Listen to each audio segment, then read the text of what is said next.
Support for this program comes from Jazz on the Tube, the Internet's largest collection of free streamable classic jazz videos. From Miles Davis to Louis Armstrong, from Thelonious Monk to Duke Ellington. You'll find it all on jazzonthetube.com. Start your free subscription today.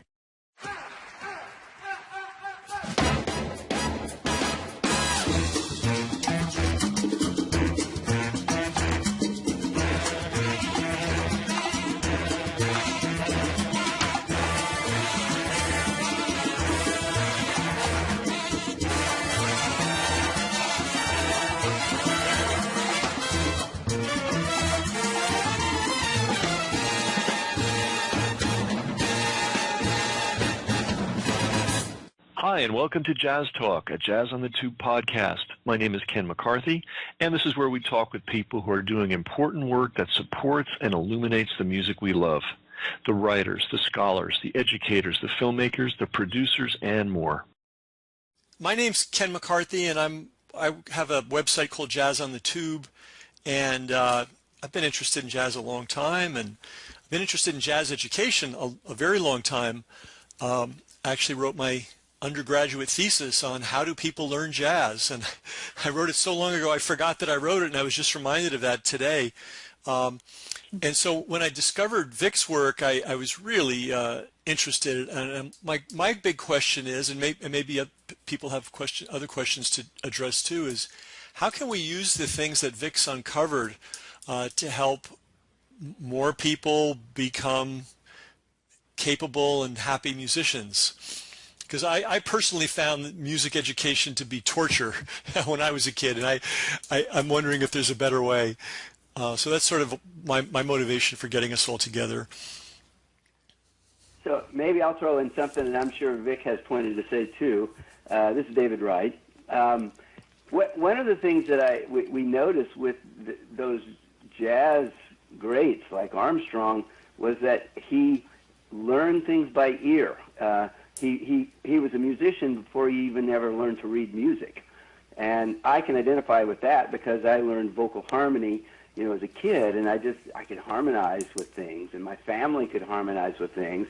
And much later, I learned the names for chords, major chord, minor chord, dominant, circle of fifths, all this stuff. And I'd been understanding this stuff for years, but just in my ear, not knowing what the proper terminology was. And that seems to be the same with a lot of the people who played jazz in the early days, and maybe people who pick it up now. They just they're ear singers or ear players, and then they learn the music that just confirms what they already had discovered themselves. And maybe the principle of this thing is self-discovery is the best kind of education. I mean, don't we learn to speak and understand language long before we start to write it? Absolutely. Or read it? Yeah. It's the same kind of thing, I think. Yeah, I mean, I'll give my own experience. Go ahead, please, Monica. Yeah, I mean, the thought that came to mind is it's also an age thing. You said about learning the singing at an early age, and there's a time where you learn by imitating much easier, but it's pretty much over by 12 years old. I mean, it doesn't mean you can learn it still, but that time where it just kind of filters in automatically and you're going, I'll just take it in like a sponge, that is early. So in addition to thinking about how to do it, I would also put in the point here when to do it. Excellent, yeah. And that they speak about elementary education, elementary music education. Exactly. In Lynn Abbott's article about barbershop harmony, it talks about these harmonizers, probably African American, staying around the field and just discovering harmony. They were probably young men, and they were just out there finding new chords, finding new harmonies to sing. And of course, when Armstrong sang with his quartet, he had to have been younger than 12 or 13 because that's the year that he shot the gun in the air and got taken off to the reform school. So he was a very young man when he was singing vocal harmony on the streets of New Orleans. And in his estimate, thanks to Vic for pointing this out, in his estimate, he had the best boy singing group in all of New Orleans. So he'd been doing it for a while. Right. Up by 12. Right. Yep. Yeah. You sure had. I mean, I think the thing for me about this thing, I mean, although I've sort of run jazz workshops for 20 years or so, I don't do it at the moment, but I have done it. I don't really think of myself as a primarily a jazz educator, more just a researcher. But the thing that it seems to me is that, you know, we have developed a very theoretical approach to how we approach jazz with sort of chord analysis, chord scales. And I suppose in a way, the barbershop practice actually turns what we do as jazz educators completely on its head. Rather than trying to sort of improvise a melody over a set of a pre-existent chord pattern, what barbershop practice tends to do is start with a melody and then find a sort of second voice, a counter melody, whatever you want to call it, to find a harmony, develop a harmony with the different voices. So I think really getting back to tunes and melody for me is perhaps one of the ways that we can start to conceptualize this as something that we could use in jazz education. Well, it's instructive that Louis Armstrong never took a jazz course. Certainly didn't, because it didn't exist. He created music off of a foundation, and you're right. Yeah, it was a sort of a very fundamental, melody-driven, experiential-driven, playing, fooling around. Playing in the best sense of the word. And so, how do we get that into music education? But, I wouldn't even call it jazz education and thinking about how can we prepare jazz players for it. I think it's just a overall major, how can we have a better musical relationship or a better relationship to music from early on. And I keep going back, but I'm such a firm believer we have to drill right into early childhood and elementary education and just make singing, music making part of the daily curriculum. And then you have that foundation to draw from everybody. And unfortunately, that's, it's been getting sparse over the last year. And then music is often separated from what you do in the rest. But, how easily would it be to just incorporate learning tunes and a basic folk repertoire and using melodies. Well, there's Bob Durrell with his Schoolhouse Rock, right? to learn principles and incorporate that from early on. I think that's just such a key thing to just think, how can we have this better relationship to expressing ourselves with music and using that language of music without thinking it's a foreign language.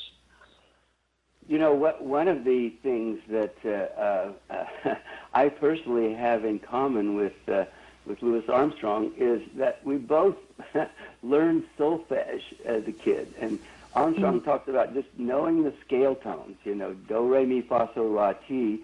And whenever he sang a melody or sang a harmony part or played a melody or harmony part on his horn, he was always thinking what scale tone he was on. And, that's a pretty neat concept because it takes people away from keys. People look at keys and they get all confused. What's the key of E flat? How do I finger that on my clarinet or something? But, if you're thinking scale tones, of course, playing an instrument, you still have to learn the fingerings, but you know where you're going. You know how it sounds. And I used to sit in church. I grew up in kind of fundamentalist church, and we used shape notes. And there's two systems of shape notes. One is sung by the Sacred Harp Singers, and they have, I believe, 5 shapes. But the old Southern Gospel had 7 shapes, one for do, one for re, do, re, mi, fa, sol, la, ti. And I looked at those, and, I knew how to sing any note of the scale, and I started noticing harmony. When I was an 8-year-old kid, the tonic chord was a housetop, a diamond, and a circle, because that was do, mi, and sol. And so one thing that might be great, one thing that you said, Monica, is yes, let's go back to learning melodies and maybe learning how to harmonize melodies just by ear, but also just learning basic scale tones, and where in the scale are we? Because most of our music is very key-oriented. It's got do. And with Armstrong, all you need to know is tell me where do is. Now tell me what key we're in, and I can start playing or improvising. Good point.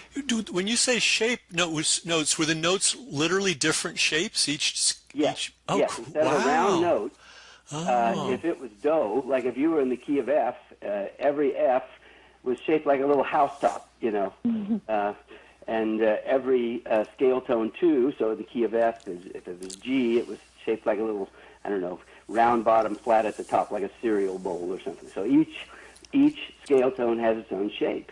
And, I got to where I didn't even care about the key or the lines and spaces. All I looked at was the shapes because they told me what scale tone I was on. Wow. And I think a lot of musicians think that way. They may not think actual shapes, but that's not the point. The point is scale tone, where you are relative to the tonal center of the keynote. That's what's important to a good harmonizer. And even today, when barbershop harmonizers get together, quite frequently we teach each other little harmonies very quickly. We call them tags. It's just a little piece of harmony that lasts about 15 seconds or 20 seconds. And you just say to the other guy, okay, you start on 5, you start on 3, you start on 7, and, and take off. And so everybody's very key-oriented. They know where they are relative to the key. It doesn't matter what key you're in. You can blow an F, you can blow a G. As long as it's in range, it doesn't matter. Would it be accurate to say they're interval-oriented? Interval-oriented, yeah. I mean, because I say I made this revelation very late in life, like a couple of months ago, that the notes are not what creates the sound. It's the intervals. It's that create the melody, the relationship between the notes. That's right.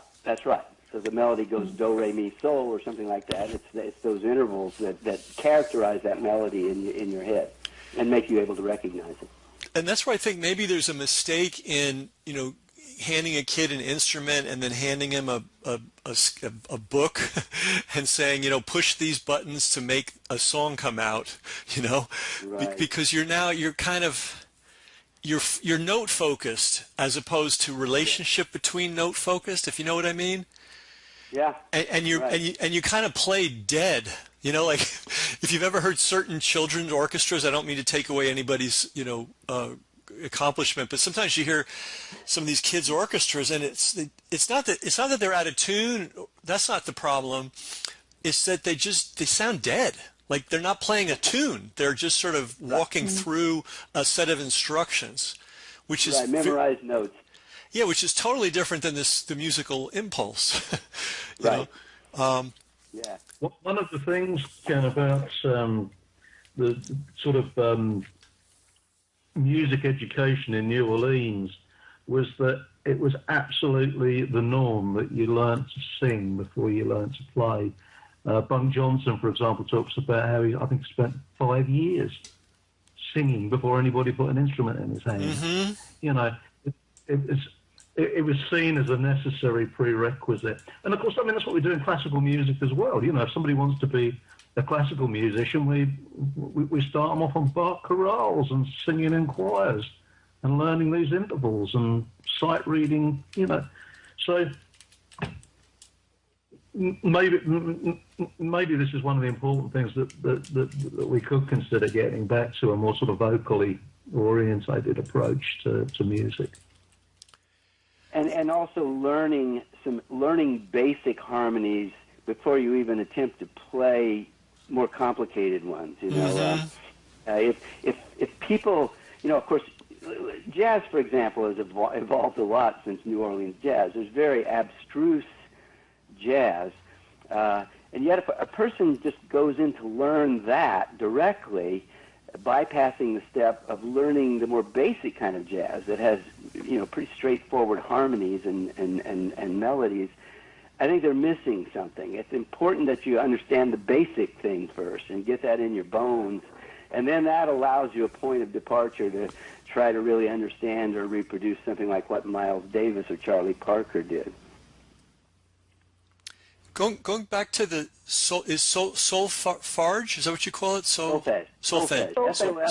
Solfege. Yeah. And I'd actually, I heard of it for the first time from a guy named Lionel Fairbos, who's a New Orleans trumpeter, and like you said, Vic, he said he wasn't allowed to touch an instrument until he had 2 years, in his case, of solfege under his belt.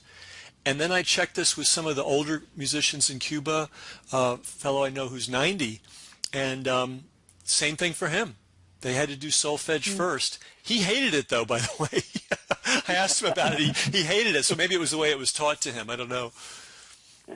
But it goes back, just to clarify, it goes back to the Kodály method. So that was the Hungarian composer who sort of devised a system of even hand signals that go with each scale degree, and right. So a lot of this is based on that. So just in case somebody wants to look back and see exactly how it is taught. Yeah.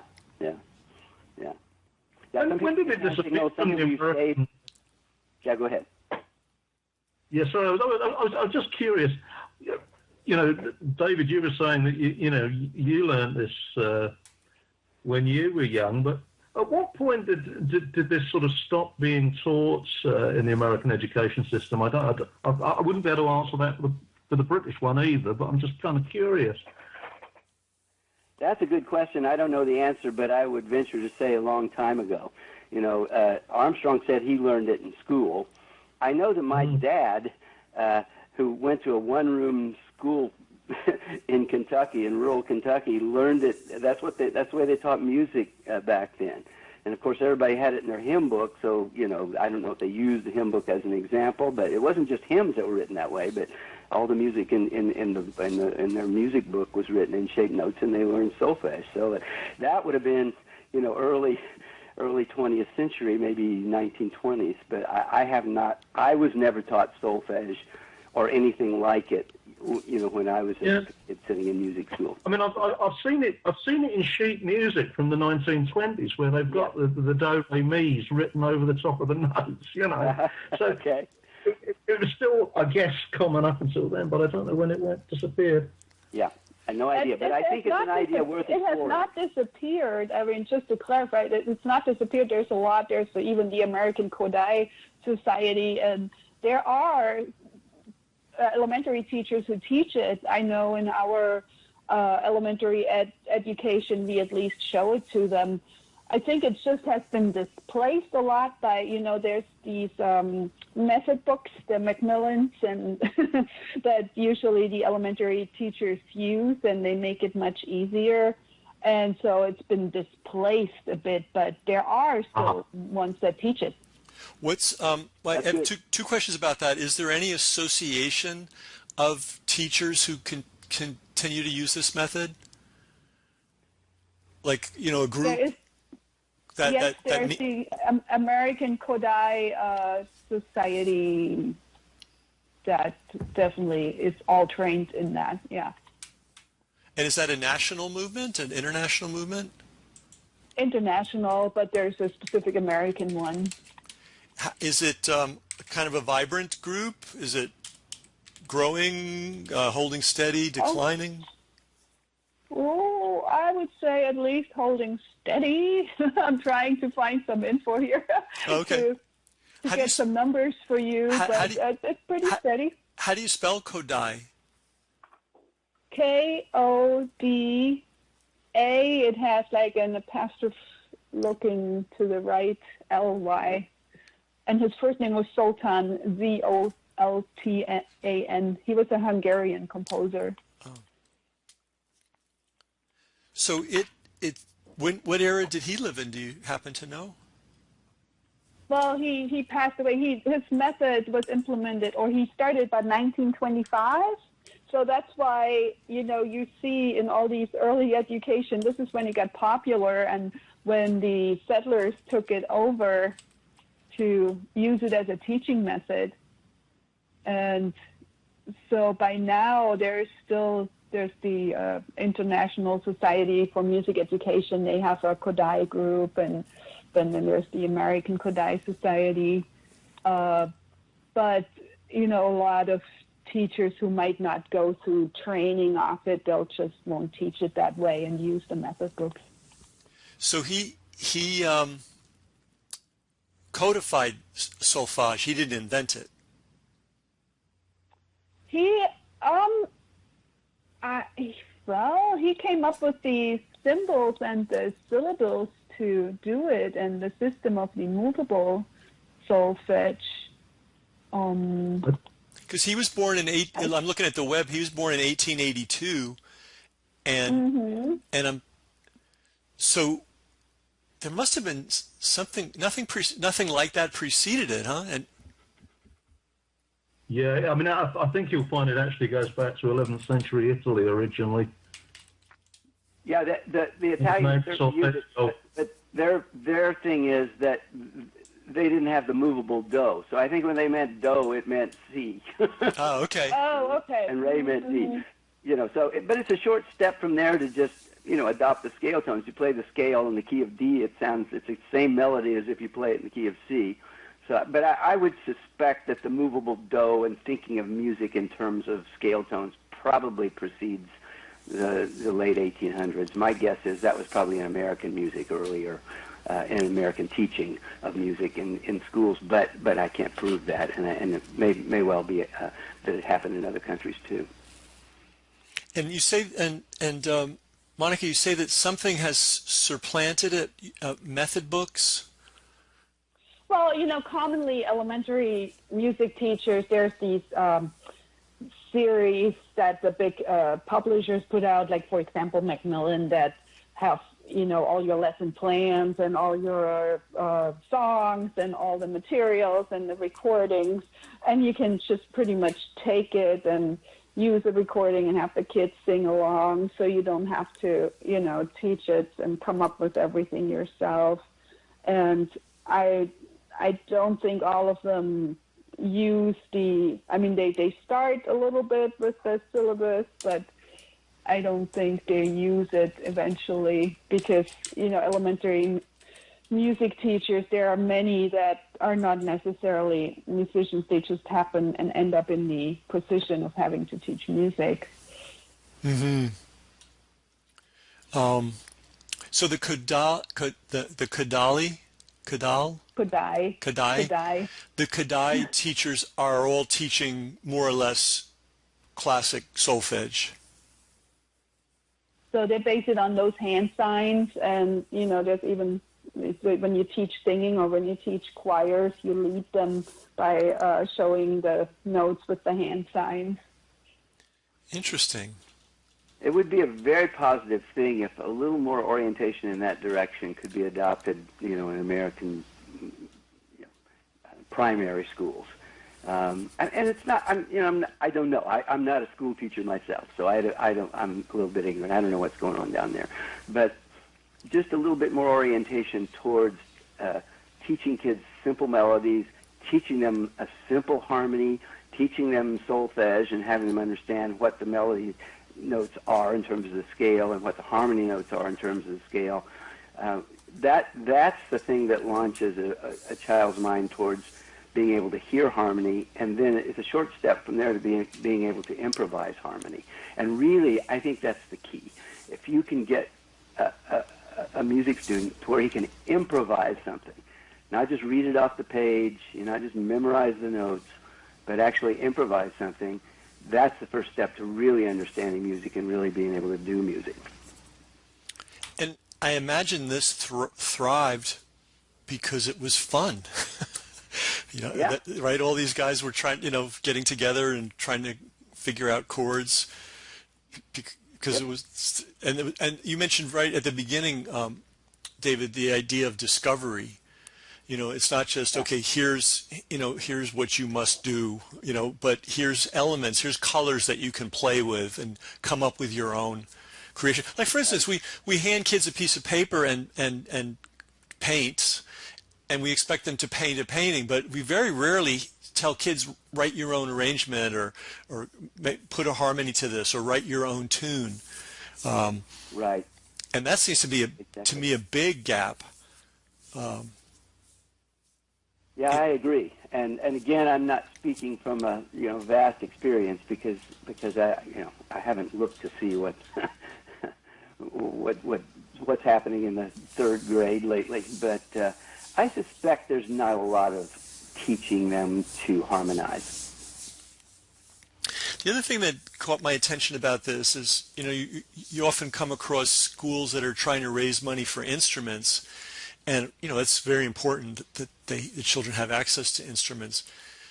But they could be singing while they're waiting. They could be learning a lot about music before they ever have the instruments in their hand. And then, as we mentioned earlier, that was the way. You didn't get an instrument before you mastered the ability to sight sing.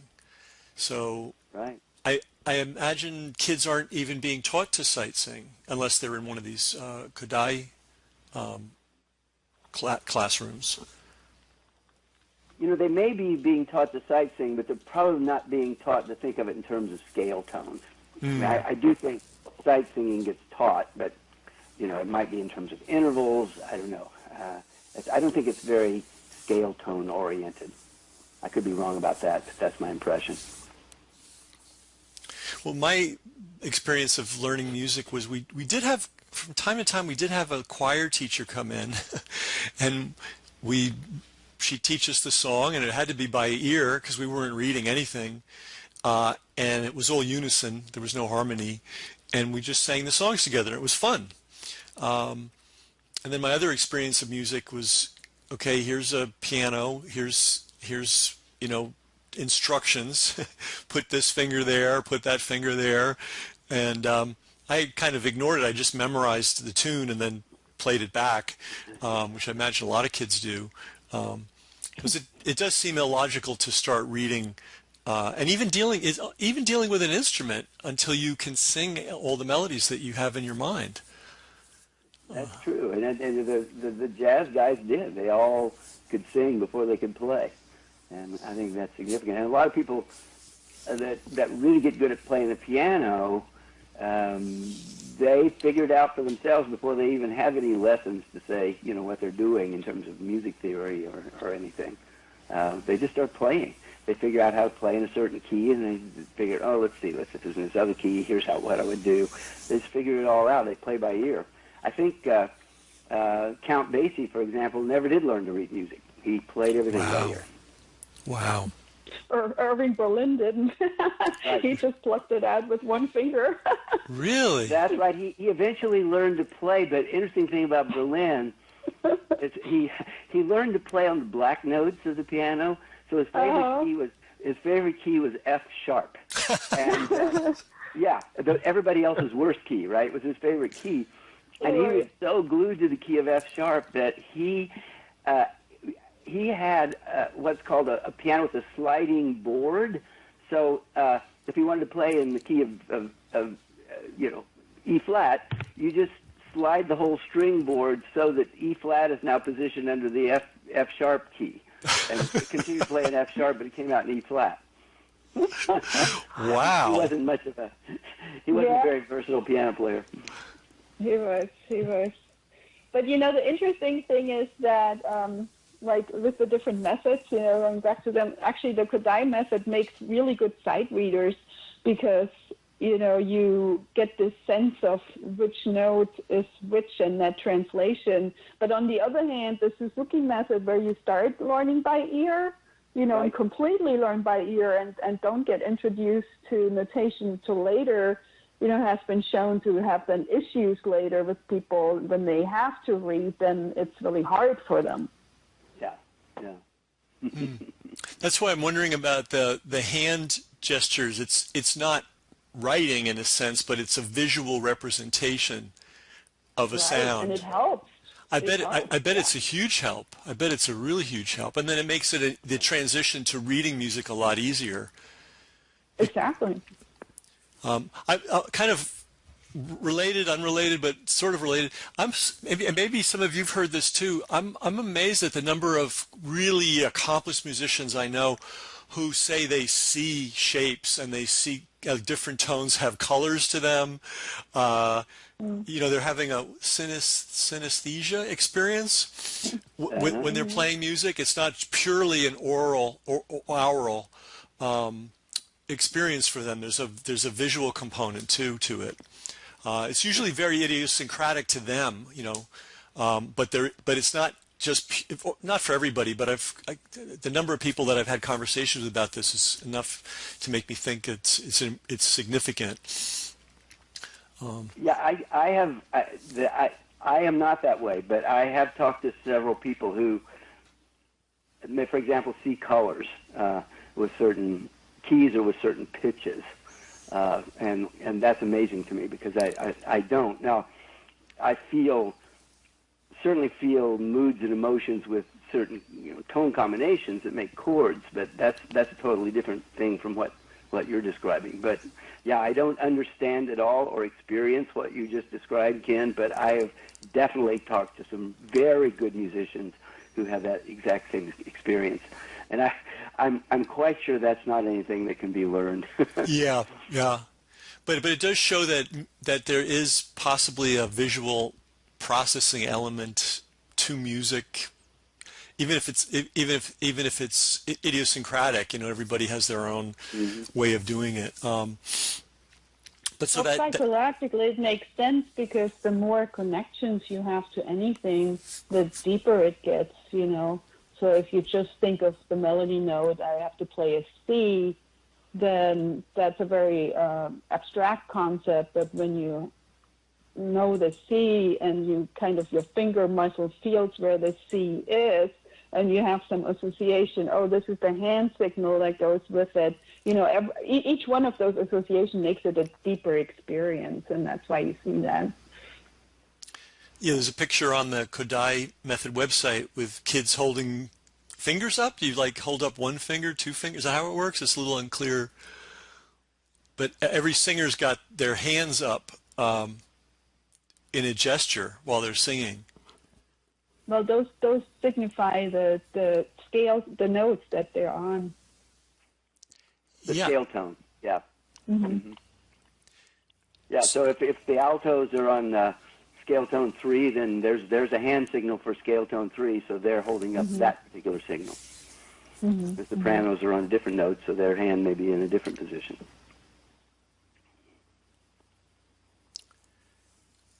Yeah, so jazz education, when people are trained in jazz, that starts, I guess, for people that start early would be high school.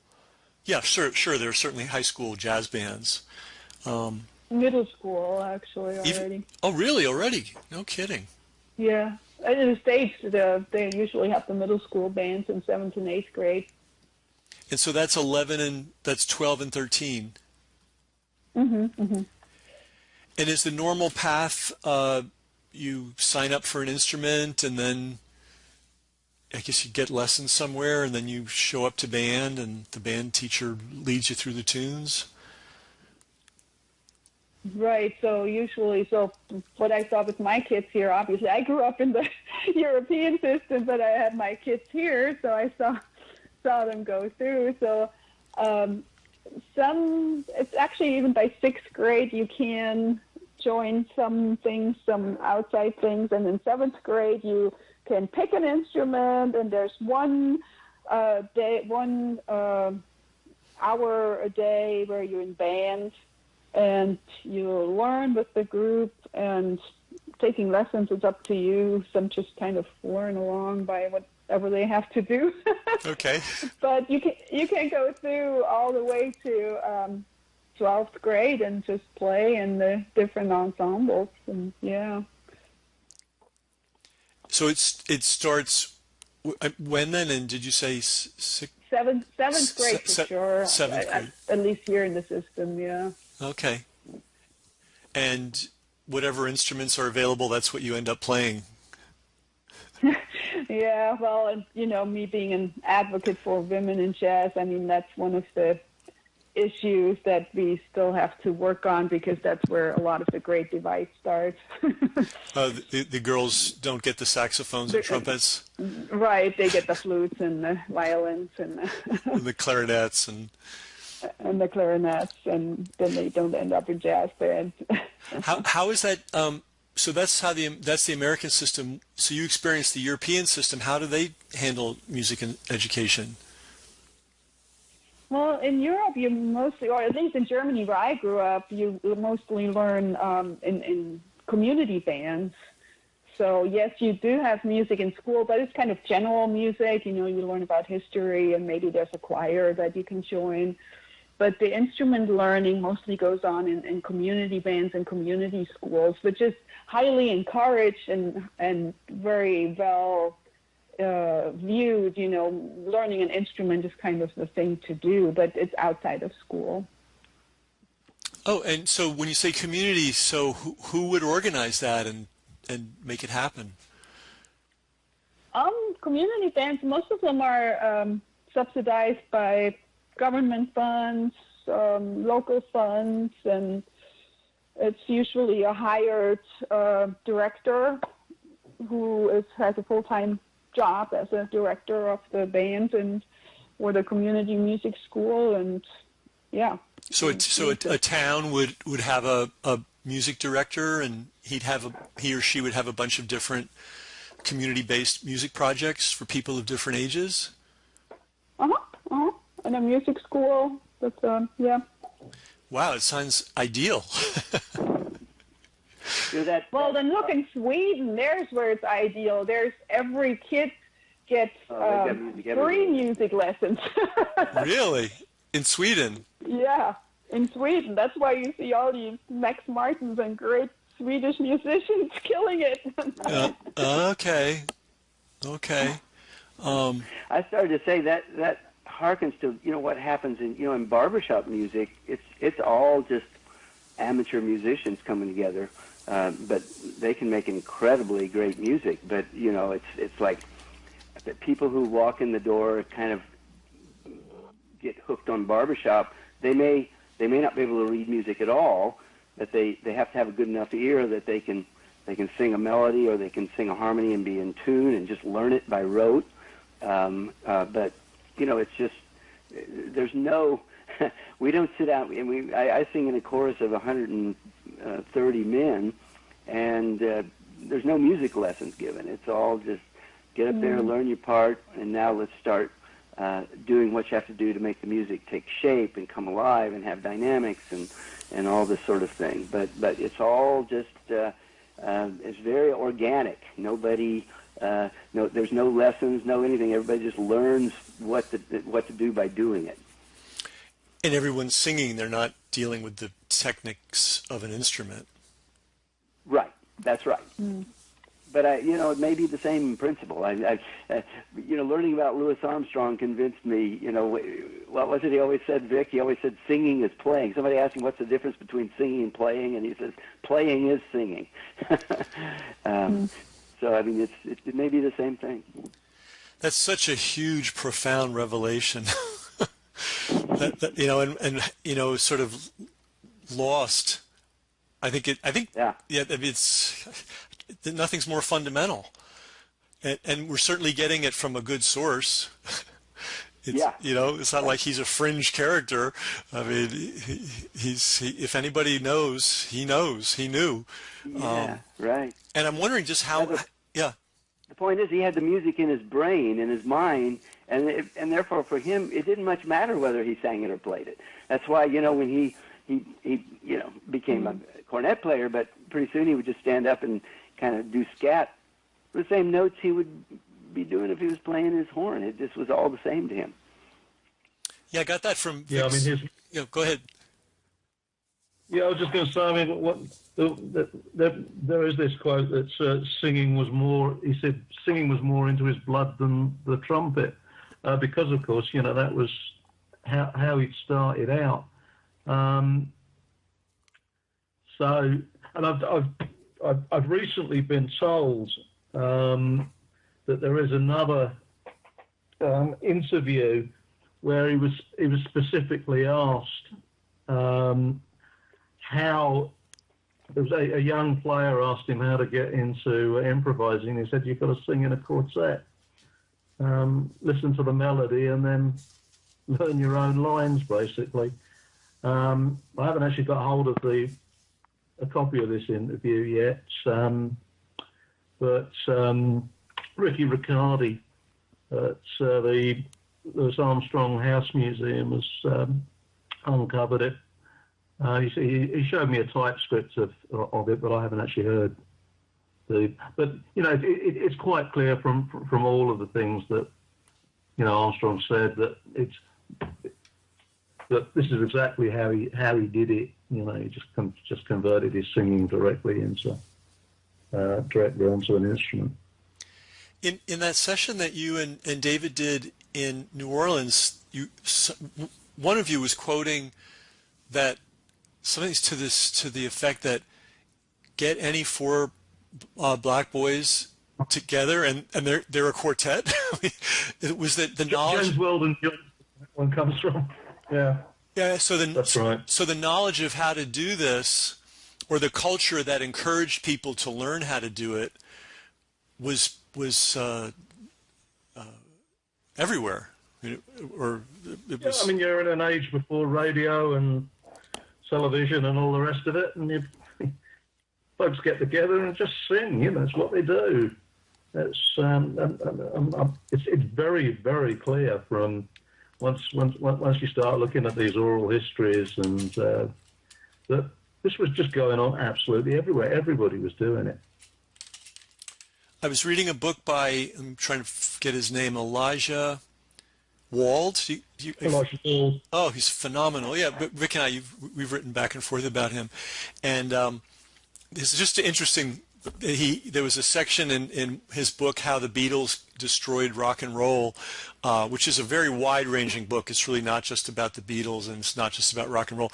But he talks about Philip Sousa, who was a huge proponent of music, of everybody learning how to play music, and he was really disturbed by the idea of recorded music. He thought it was a bad idea.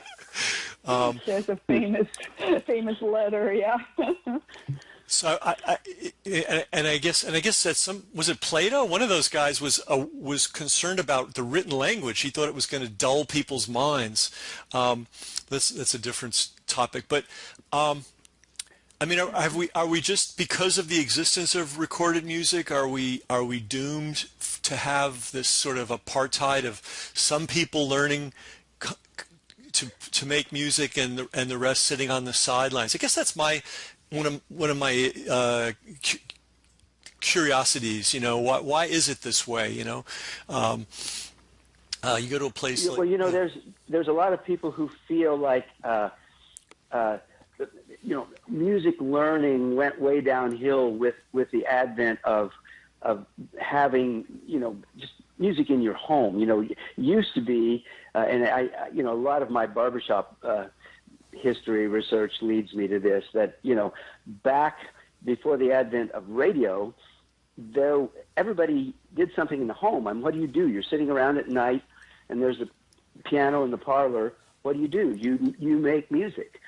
People went to the barber shop, and there was a guitar or something hanging on the wall. They made music while they were waiting. All of a sudden, in the 20s and 30s, you turn on the radio. And also, you didn't go to the live vaudeville show anymore, or at least if you did, it wasn't to see that live show. It was to watch this movie, which was a huge production of sound and color and had recorded music. So we became a nation of musical spectators as opposed to a nation of musical participants. And really, most people view that was kind of the demise of the historical barbershop quartet. Now, of course, we have a society to preserve the barbershop quartet, but that's an organization that came as it was dying, and the reason it was dying was because nobody was out in the street corner doing it anymore. They were at home listening to the radio. Well, that raises an interesting point. There was a kind of revival of street singing doo-wop, right? In the 50s. Yeah. I wonder how that happened. I don't know. I don't know the answer, but it's just interesting. Yeah, of course, vocal harmony never really died. It's like, okay, so after the historical barbershop quartet, there were all kinds of vocal groups. The Mills Brothers kept vocal music, just harmony alive for so many years with, first of all, 4 guys and then 3 guys. But there were a lot of vocal groups, the 4 Freshmen, and then the Hi-Los. These groups were particularly accomplished harmonizers, and so but they were professional groups, so it wasn't like people were standing around, in the cornfield anymore and harmonizing. That practice had gone by the wayside. They used to have a term called curbside harmony. They used to say curbside harmony. That means people were standing around the street singing. Yeah, one thing I would say, David, is that we perhaps tend to also underestimate the fact there was this continuation of the gospel quartet tradition. That did keep going right the way through into soul, into Motown, the Four Tops, you name it, yeah. That quartet tradition carries right the way through. So there are other aspects to this, I think. And there was I'm trying to think of this group. There were 2 brothers, and I know they had a huge influence on the Beatles. In fact, some people think the Beatles just lifted their music, and it's not the Isley Brothers. Not the Righteous Brothers. No, God, I can't believe I can't remember this. But anyway, even the Beatles in their early years were very big on harmonies. Yeah. And they were very good at it. That's what distinguished their music. They came out of an era of R&B which basically borrowed blues harmony. And blues harmony is cool. I love it, but it doesn't have a lot of harmonic variety. The blues uses 3 chords, at least traditional blues does. And so if you're in the key of F, you need an F, a B flat, a C, and that's it. But what the Beatles started doing is, they incorporated all kinds of classical harmonies, circle of fifths. Their songs are incredibly sophisticated harmonically, and that was what you did not hear in rock music before they came along. And now we're going far afield, but how did they learn that stuff? I did a little research, and I did discover, this doesn't answer the harmony question, but I did discover that in Liverpool, when they were growing up, there was huge interest in rhythm and blues and New Orleans music, and there were guys that made an extra living, seamen who would, going between New Orleans and Liverpool, they would bring boxes of records and sell them, and they were a very hot item. And then apparently there's a military base between Manchester and Liverpool that was a very popular social place for people to come to dance and hear music, and they also introduced rock and roll, or pre-rock and roll, or proto-rock and roll to that region, and that the Beatles were just sort of the tip of the pyramid, that there were hundreds of bands trying to play music like that.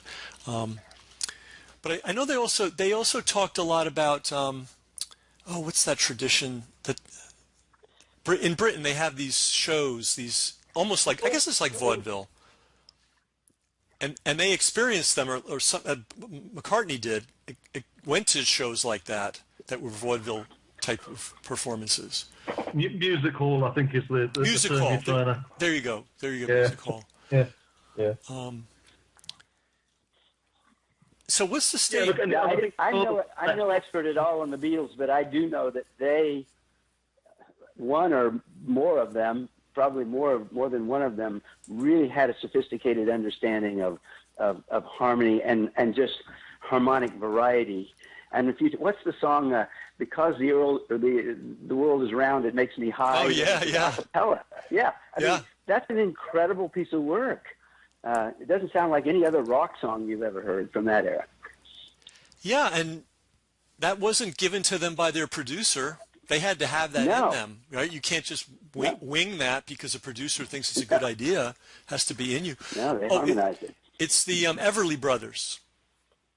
Everly Brothers. Yeah. Oh, yeah. Yeah. Bye-bye, love. Right. And Wake up, little Susie. Yep. I mean, fantastic harmonizers. Yeah, they were. Yep. So what's the state Amazing of the... what they did with two parts. You know, as a barbershopper, I think, well, you can't do much with two parts, but they did a lot with two parts. Yep. Yep. And I heard that they were a huge inspiration on the Beatles. Yeah, I could believe that. So what's the state of the art now? So there is a barbershop quartet world still functioning and still thriving. Do we have any popular singers that use harmonies anymore? I mean, well, yeah. I mean, it depends on what you mean by popular. But yeah, there are certainly great groups that have some popular appeal. Pentatonix is an example. I mean, that's a pretty good rock group, and their music. I mean, I wouldn't say they're at the top of the charts or anything, but they're an a cappella group. 6 parts. They're fantastic. You can go on YouTube and listen to just some fantastic things that they do. And it's got all kinds of intricate harmonies in it. And it's kind of based on, kind of the smooth jazz harmonies or the high-lows, sort of, except it has a little bit more of a rock flavor. And later Gene Perling started another group called Singers Unlimited, and they were sort of they're at the pedestal of a cappella lovers. They did recordings in the 70s. So Pentatonix and other groups like that kind of take their cue from that harmony. And then we also have Take 6, African American sort of jazz gospel group. They're fantastic. They sing a cappella harmonies. So yeah, there's an active a cappella community, and there's a contemporary a cappella society. I don't know if you've know about Deke Sharon, but he's been on TVs with what's that show, Sing Out or whatever it was, which was kind of like an a cappella contest. Sing Off. Yeah, go ahead. It's Sing Off. Actually, in the States, like every college has the a cappella tradition. We usually have a boy and a girls a cappella group. Like out of IU, we had Straight No Chaser come out that did very well on There's Atlantic. Another group that's very popular. So if you go to the Sing Off, there's a whole series. I'm sure it's available online by now. There was this huge competition, and it was all these collegiate a cappella groups. That's where Pentatonix came out too. But there's some really cool ones.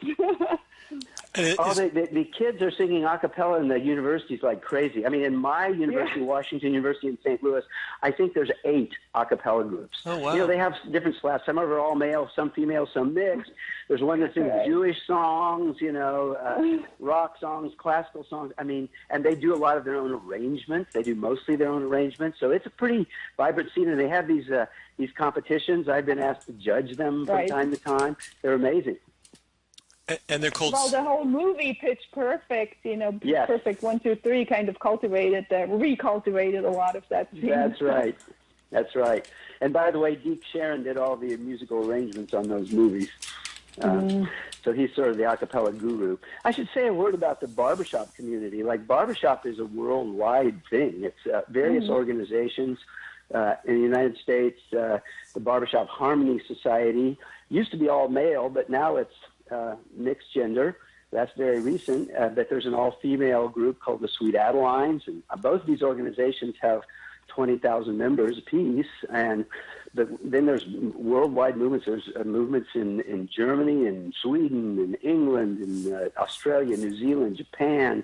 So barbershop harmony really exists everywhere, and it's pretty close-knit. And we all share arrangements, and everybody knows what the other is doing. We like to listen to each other's singing, recording. There are these big conventions that happen in the United States. I'm going to be going to one next week, which is in New Orleans. It will probably have 6,000 or 7,000 participants. Wow. So it's pretty active. Wow. Yeah. I've been a jazz fan since I was a young teenager, and I just didn't, until Vic's book, I really didn't understand there was a connection between the two musics. Well, that's amazing, Ken, because I've been singing barbershop for years, and I've been loving traditional jazz for years, but I didn't realize there was that connection until I read Vic's book. But and as I said, you may have heard me say in the lecture that we gave in New Orleans recently at the Satchmo Fest, I've sat and listened to traditional jazz time after time, and I listen to the instruments. I like to focus in on the clarinet. What's that person doing? And, I think, man, that's exactly what a barbershop tenor does, or the trombone will do something. I said, that's exactly what a barbershop baritone does. And it just never struck me that there was a causal relationship here. And when I read Vic's second book, it was like an epiphany. I thought, oh my God, why didn't I see this? It's the only thing that makes any sense. It's the only thing that makes sense. All these singers, all these players sang harmony before they sang, and when they picked up their horn, they were just doing essentially the same thing. I hear it everywhere too now. Yeah, I mean, there's even a lot of old recordings where they're actually singing barbershop harmony, like vocally, and how I could have missed that all those years, I don't know. Right. Yeah. If you listen to the Hot Five, it was a Hot Five or Hot Seven, Vic, that does Basin Street Blues, and there's just a whole chorus of basically barbershop harmony right there. They're harmonizing exactly like a quartet. So I guess we're in the very early days of this this understanding. It'll take a while to percolate out. I'm wondering, maybe because it's been an hour and I'm sure everybody's got things to do today. Can you think of anything we can do to, other than promote Vic's book, which I do at every occasion, to get this better? Get more people thinking and talking about the role of singing as a preparation for any kind of music, but specifically for jazz. Well, certainly from my perspective, of course, I'm very pleased that folks are promoting my book. But I think the really useful thing is beginning this discussion between folks who are active in barbershop and folks who are active in jazz education, to start to find ways that we can work together, because it's quite obviously if this was foundational to how the first generation learned to do it, we should be able to reproduce that in some form. And working together between jazz and barbershop, I think, has got to be the way forward. I don't know if there's a way to connect, for example, Barbershop Harmony Society with any jazz organizations to promote joint events or joint educational efforts, or just the mingling of the two would be helpful. Now, it happened a little bit at the Satchmo Fest when we gave our lecture, Vic, and then you gave the lecture a year ago. This year we actually involved a barbershop quartet, a really good one, to come in and demonstrate, and then they gave a 1-hour concert at the Satchmo Fest. And the people seem to love it. The organizers loved it, and so maybe that synergy can be developed from there. But I'd be happy to do what I can do. I have a little bit of influence, perhaps, in Barbershop Harmony Society, because I've taught in their schools and their educational things for many years, and I do a lot of arrangements. But I'll be happy to try to facilitate any kind of joint efforts that anybody can think of that we could involve the two types of music together. That's great. I have raised this. Go ahead. So I was just going to say, I have raised some of these points in an article that I've written for the Jazz Education Network's new journal, which maybe Monica. Yeah. Did I accept it? I hope so. Yeah, I believe it's been accepted, but the fact that perhaps the jazz folk are beginning to consider this as well, from the other side. That was really my point. Yeah, that show that you guys did together at Satchmo Fest was great. That was really fantastic. To have the recorded examples and then the group sing. Maybe that's the way forward. Just more presentations like that. Might be interesting to include instrumental musicians to play arrangements that show that the arrangements really are based on the same harmonic ideas as barbershop. Might be. That'd be a cool thing to do. Maybe that's next year at Satchmo Fest. Maybe we can do that. But that was get us a good band to be a demo. Yeah, I'm sure there'd be some especially some of the trad groups would probably be interested in participating in that.